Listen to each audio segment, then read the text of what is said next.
Money, money, money in my pocket. Money, money, I know how to count it. Money, money, money in my pocket. Money, money, I know how to count it. Mengapa krisis Evergrande Cina bisa lebih buruk dari krisis Amerika Serikat di tahun 2008? Sobat Trader Klinik, sekarang dunia dengan cemas mengamati pasar perumahan Cina setelah potensi kehancuran pengembang properti Cina Evergrande Group. Pengamat pasar telah membuat perbandingan dengan kehancuran Amerika Serikat pada tahun 2008.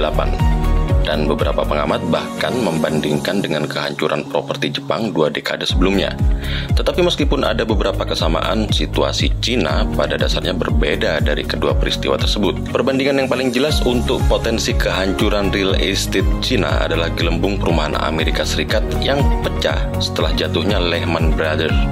Sekarang kita tahu bahwa gelembung di pertanahan itu sangat merusak karena melibatkan begitu banyak utang. Ketika masalah itu muncul, itu cenderung membawa sistem keuangan ikut jatuh bersama mereka, menyebabkan pemberi pinjaman mundur karena takut bangkrut dan menjadi tidak liquid lagi. Itulah yang terjadi pada Amerika Serikat. Tetapi seperti yang dengan cepat ditunjukkan oleh para komentator, Cina tidak benar-benar dalam bahaya skenario semacam ini. Karena apa? Karena pemerintah Cina mengendalikan bank. Jika Presiden Xi Jinping memerintah bank-bank Cina untuk terus meminjamkan, ya mereka akan melakukannya, tidak peduli apa yang ada di neraca mereka. Gelembung dan kehancuran Jepang pada awal 1990-an adalah contoh yang relatif sedikit dipahami di luar negeri. Tetapi banyak yang mungkin secara naluriah mengaitkannya dengan Cina karena kedua negara tersebut berada di Asia Timur. Pada akhir 1980-an, upaya Jepang untuk mengejar Barat telah membuahkan hasil, tetapi pertumbuhannya juga melambat.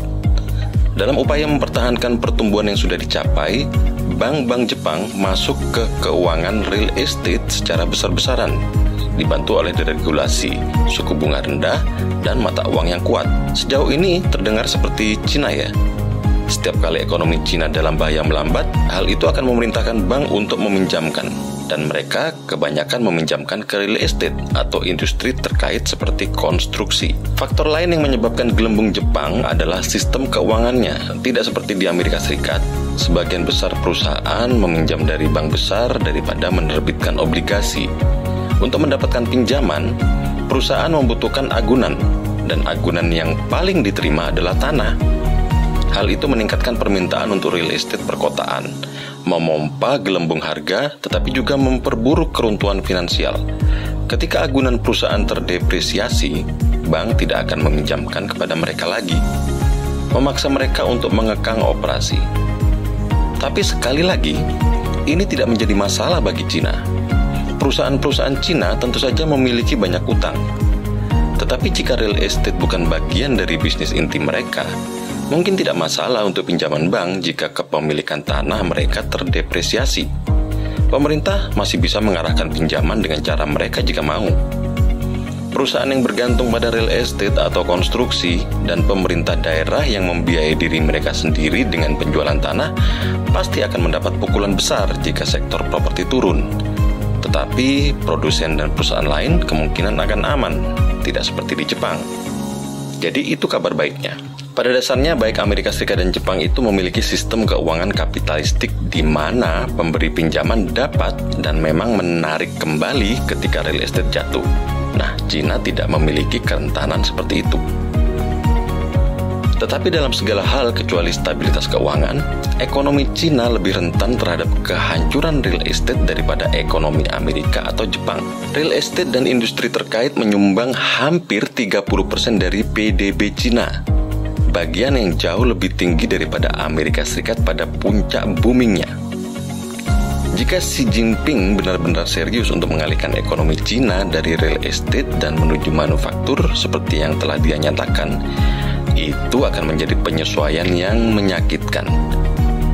Jika dia menggunakan kejatuhan Evergrande dan kecelakaan real estate sebagai kesempatan untuk membuat perubahan struktural itu, rasa sakitnya akan lebih besar karena akan terkonsentrasi dalam waktu singkat. Lebih buruk lagi Sobat Trader Klinik, warga Tiongkok sangat bergantung pada real estate untuk tempat tinggal. Tingkat kepemilikan rumah di Cina itu sebesar 90%. dan diperkirakan orang Tionghoa perkotaan memiliki lebih dari 70% kekayaan bersih mereka di properti. Ini adalah sesuatu yang tidak harus dihadapi Jepang. Rumah-rumah Jepang cenderung terdepresiasi daripada terapresiasi karena pemerintah seringkali menghancurkan dan kemudian membangunnya kembali. Jadi setidaknya ketika harga tanah jatuh, kelas menengah di Jepang tidak musnah. Kelas menengah Amerika Serikat juga mendapat pukulan yang lebih besar.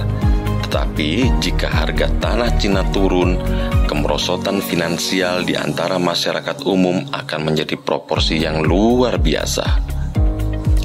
Oke sobat trader, itu opini dari Trader Clinic Indonesia ya, yang dirangkum dari berbagai sumber. Semoga bermanfaat. Bagi teman-teman yang ingin belajar forex, bisa gabung dengan komunitas Trader Clinic Indonesia. Saya sertakan link di deskripsi ya. Happy trading!